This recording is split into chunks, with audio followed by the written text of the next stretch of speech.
우리는 히브리서를 통해서 계속적으로 믿음에 대해서 묵상하고 있습니다.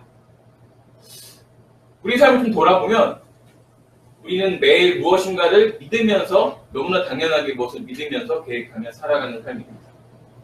당연하게 내일을 계획하기도 하고요. 당연하게 만남을 약속하기도 합니다.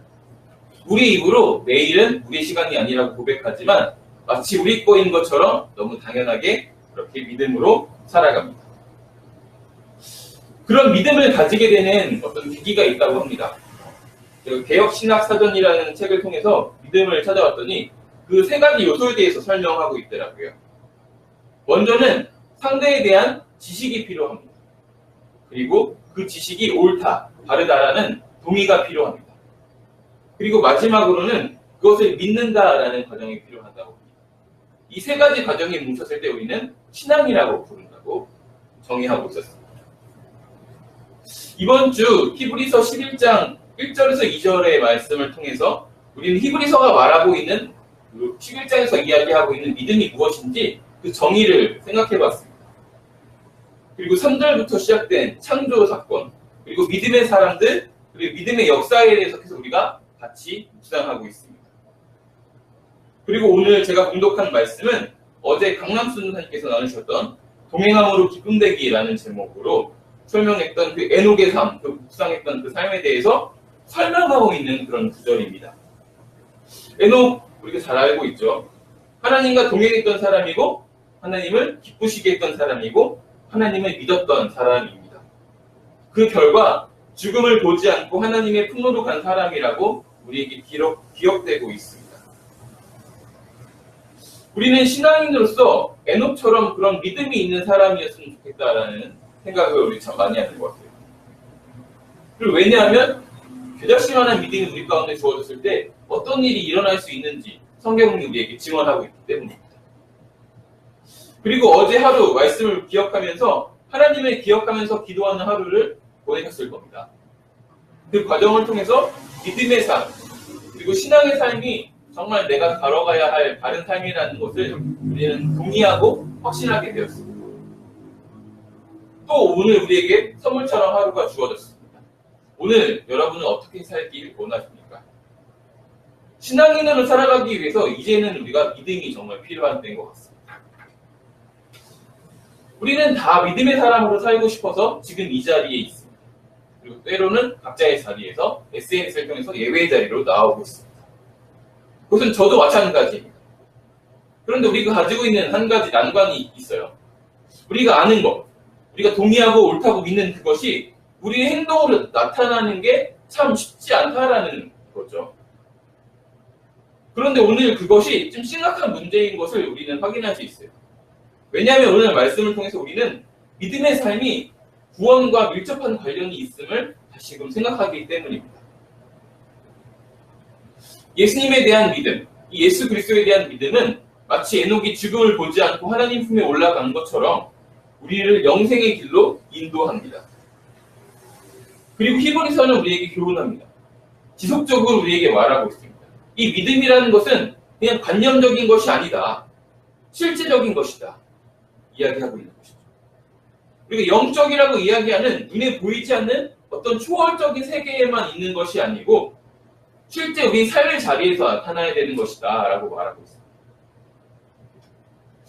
이는 헬라 철학이 각광받던 이 시대에 그 시대를 살아가던 그리스도인들에게 아벨의 삶 그리고 에녹의 삶을 통해서 믿음이 바로 삶이다라는 것을 증언하고 있는 것이죠. 따라서 우리가 주님의 선행적인 은총으로 예수님이 먼저 우리를 찾아오심으로 그와 또한 그의 구원을 알게 되었고 그의 삶과 그 가르침에 동의하지만 이것이 우리 삶 가운데 나타나지 않는다면 우리가 믿는 사람처럼 살아가지 않는다면 우리의 삶을 통해 하나님의 말씀이 드러나지 않는다면 이제는 이 자리에 서서 우리의 믿음을 돌아봐야 한다라는 것을 심각하게 이야기하고 있는 것입니다. 그럼 무엇을 믿어야 될까요? 오늘 말씀은 되게 명확하게 우리에게 두 가지 믿음이 필요하다라고 말하고 있습니다. 첫 번째로는 그가 계신 것을 믿어야 합니다. 그리고 두 번째로는 자기를 찾는 이에게 상 주시는 이심을 우리가 믿어야 합니다. 우리는 얼마 전에 교회 야외에서 용산 가족공원에서 보물찾기를 했던 그 사건을 그 일을 기억할 수 있어요. 보지 않으려고 해도 자꾸 눈에 보이게 되는 그 노란색 보물 때문에 보물찾기가 시작되기도 전에 사람들이 여러 번 와서 제게도 물었습니다. 보물이 저기 보인다고 어떻게 해야 되냐. 그리고 우리는 그 노란 토끼들이 자꾸 눈에 드러나니까 이 보물이 있다는 것을 확신을 하게 되었고, 이 보물을 찾아오면 이 눈에 보이는 다른 상품과 교환할 수 있다는 것을 우리는 알고 있었어요. 그래서 우리는 열심히 움직였습니다. 그에 합당한 대가를 기대하면서 말이죠. 그래서 누군가는 에어프라이기를 가지고 가기도 했고요. 누군가는 서큘레이터를 가지고 가기도 했고요. 누군가는 한 손으로 들기 어려운 물건을 들고 가기도 했습니다. 근데 이 예수 그리스도에 대한 믿음 또한 마찬가지인 것 같습니다. 예수 그리스도와 그의 구원을 우리가 부인할 수 없어요. 왜냐하면 우리가 경험했기 때문입니다. 그리고 우리 눈에 자꾸 보이기 때문입니다. 말씀을 들을 때마다, 그리고 예배할 때마다, 또한 말씀을 읽을 때마다, 묵상할 때마다 예수 그리스도와 그의 구원이 우리 가운데 계속해서 상기되어집니다. 이제 우리들은 하나님에 대한 믿음이 필요하죠. 우리와 함께 하시는 그를 찾고 먼저 찾아오신 그에게 나아가야 하는 것입니다. 이런 모습은 마치 그 부모님과 숨바꼭질을 하는 어린 아이의 모습과 같습니다. 말이 숨바꼭질이지, 이 숨바꼭질이 시작되면 그 부모의 시선과 온 신경은 그 아이에게 집중됩니다. 혹시나 넘어질까? 다른 길로 갈까? 혹시 무슨 일이 생길까? 계속 신경 쓰는 것이죠. 그리고 때때로 아이가 부모를 발견하고 부모를 부르거나 아니면 부모에게로 향해서 오는 그 모습을 볼 때 우리는 그 부모의 얼굴에서 미소를 발견할 수 있습니다. 그리고 이 부모 품에 안긴 부모와 함께 있는 이 아이는 더 이상 두려운 게 없어지죠. 평소에 나를 괴롭혔던 이 형도 더 이상 나를 괴롭힐 수 없어요. 부모님 안에서 평안함을 누리는 것이죠. 이것이 우리가 믿음의 삶을 살아야 하는 단편적인 이유인 것입니다. 우리가 믿음의 삶을 살아갈 때 하나님은 우리의 삶을 통해서 기뻐하십니다. 그리고 우리는 그 안에서 평안함을 누릴 수 있습니다. 삶이 우리가 태풍 같다고, 폭풍 같다고, 내 마음 같지 않다고 이야기합니다. 많은 사람들이 각각의 어려움에 처해서 힘들어합니다. 그때 우리가 부모의 품에 안긴 아이처럼 하나님 품에서 상황과 상관없이, 아니 상황을 뛰어넘어서 우리는 우리의 불안감을 없애고 평안함을 누릴 수 있게 되는 것입니다. 그러므로 히브리서 저자는 우리에게 교훈합니다. 예수 그리스도를 찾아라. 그에게 나아가라.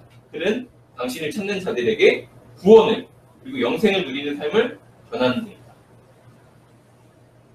오늘 우리의 삶을 우리가 알고 동의하는 그런 믿음의 모습, 하나님의 말씀이 보이지 않는다면, 하나님의 말씀을 살아내고자 노력하는 나의 모습을 잃어버렸다면, 아니면 삶의 현장에서 다양한 모습으로 찾아오는 이런 어려움 속에 불안해하는 나의 모습을 발견한다면, 이 시간 다시금 회개함으로 예수 그리스도의 품에 안김으로 그 삶의 자리에서 평안함을 누리는 저와 여러분 되었으면 좋겠습니다.